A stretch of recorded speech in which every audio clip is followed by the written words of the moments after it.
Forget robots! How will the Avengers battle a changing marketplace? You're watching Beyond the Trailer's review of the Avengers, Age of Ultron. No way we all get through this. I got no plans tomorrow night. I'm always picking up after you boys.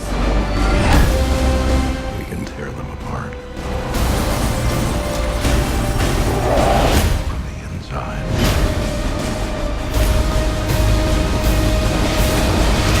That's the best you can do!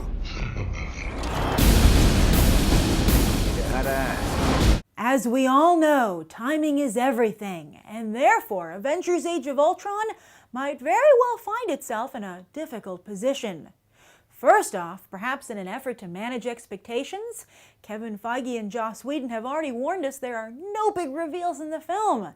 There's no Captain Marvel and apparently no Black Panther. A romance does blossom between Hulk and Black Widow, but what was initially hinted at has now gotten a full-blown confirmation from Whedon prior to the film's release. A character is said to die, but fans have already narrowed it down to Thor or Quicksilver, and the rumors that Civil War is not set in motion by the end of the film. Sure, Wakanda gets a name drop, but with no substantial anchors thrown into the future of the Marvel Cinematic Universe, it would seem Avengers Age of Ultron has made the controversial decision to rely solely on the story at hand. Perhaps that's because this is Whedon's final Marvel film, so the future of what he helped build doesn't particularly interest him. The last time that happened? Well, let's just hope Whedon doesn't leave Disney and Marvel as high and dry as Christopher Nolan left Warner Brothers and DC. Speaking of DC, fandom has recently experienced a very sudden change of course with the release of the Batman v Superman teaser trailer. Some say the darker and more sophisticated teaser makes the Avengers look like a Saturday morning cartoon. And Marvel itself has added fuel to this fire with their man who sees the world on fire, Daredevil. The first of their Netflix series, released just 3 weeks ago, it's quickly becoming a sensation as more and more viewers discover it. And it's helping to push the superhero genre onto that darker and more sophisticated road. So, did Avengers Age of Ultron miss its window? Perhaps Marvel should have waited to release Daredevil. Perhaps Warner Brothers and DC will finally do some real damage to their rival, signaling an upcoming war between studio properties to match the battles taking place on screen. To be fair, Avengers Age of Ultron is also supposed to be a darker and more sophisticated tale, with our heroes not only tested on the battlefield but by their pasts, thanks to Scarlet Witch. Plus, it's been said Marvel is getting its first real villain with James Spader's Ultron. But can 2.5 hours with Ultron really compete with the 13 hours many of us have just spent with Wilson Fisk, basking in a brilliantly nuanced and violent performance by Vincent D'Onofrio? With the bar raised so substantially, will Whedon find himself out of his depth in what was supposed to be his victory lap? At least there's always shock and awe. It looks like happy comic book movies still have some fight left in them yet. And while Marvel Studios tried very hard to paint Avengers Age of Ultron in the ad campaign as one of their darker movies, at the end of the day it is still very much a happy comic book movie. For instance, in Man of Steel and Daredevil, innocent bystanders are killed left and right. But in this movie they're like, "Not today, citizen!" and then they put a little flourish on it. And I totally swooned. It is so hard for me not to dive directly into spoilers. I'm so excited to talk about this movie. And speaking of spoilers, my spoiler review is already up. So once you've seen the movie, or if you've already seen it, I hope you'll check out that review as well for an in-depth, spoilery discussion of the film. And there is so much to discuss. But right now, what I will say is that I watched the entire film with a smile on my face and my eyes wide open with excitement, because it was so rewarding after all the comic books that I've read and all the cartoons that I've watched to have that experience faithfully and compellingly brought to life on the big screen in live action. I had a similar experience when watching The Avengers, and at that point a lot of people were just coming on to the comic book movie movement, and it was really wonderful to turn to the newbies and say, "See? I told you comic books and cartoons were awesome and you didn't believe me."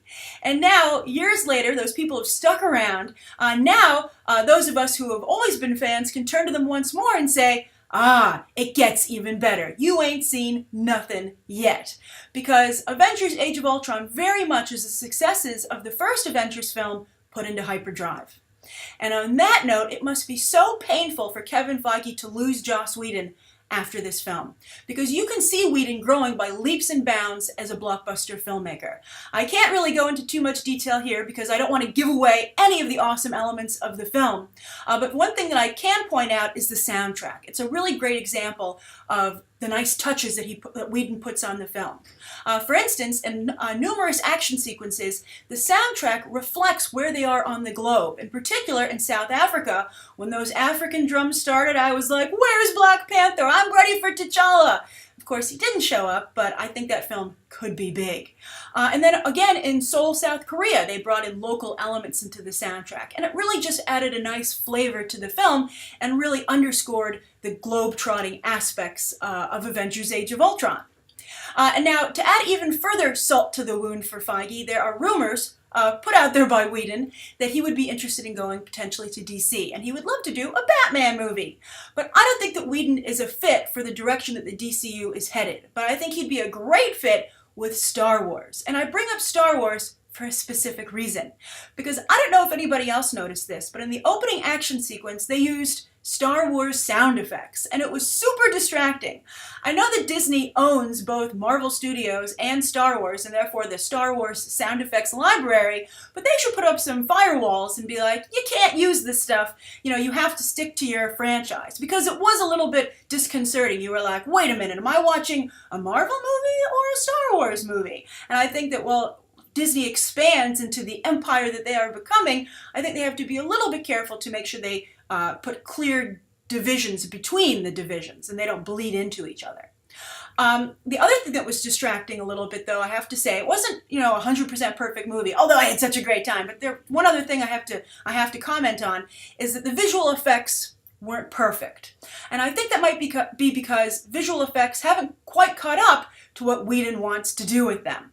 I thought that many sequences, particularly the opening sequence, you could really tell that it was a digitally composed action sequence. The characters were clearly and digitally inserted into the frame, their movements were choppy, and often the perspective was off, particularly in scenes between Black Widow and the Hulk. I'm sure if you've seen the film, you know what I'm talking about. And that detracted a little bit from the believability of that romance, because I didn't believe that they were in the same frame.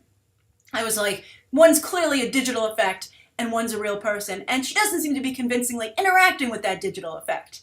Now, to be fair, because I wondered while I was watching the movie, I was like, why would Marvel let this go to print? Why would they let not perfect special visual effects go into the final product?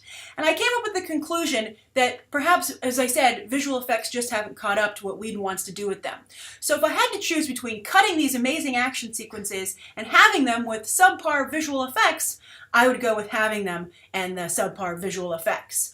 Also, they might look better in 3D. For some reason, they had the press screening in 2D, but if you're wondering, it still looked awesome.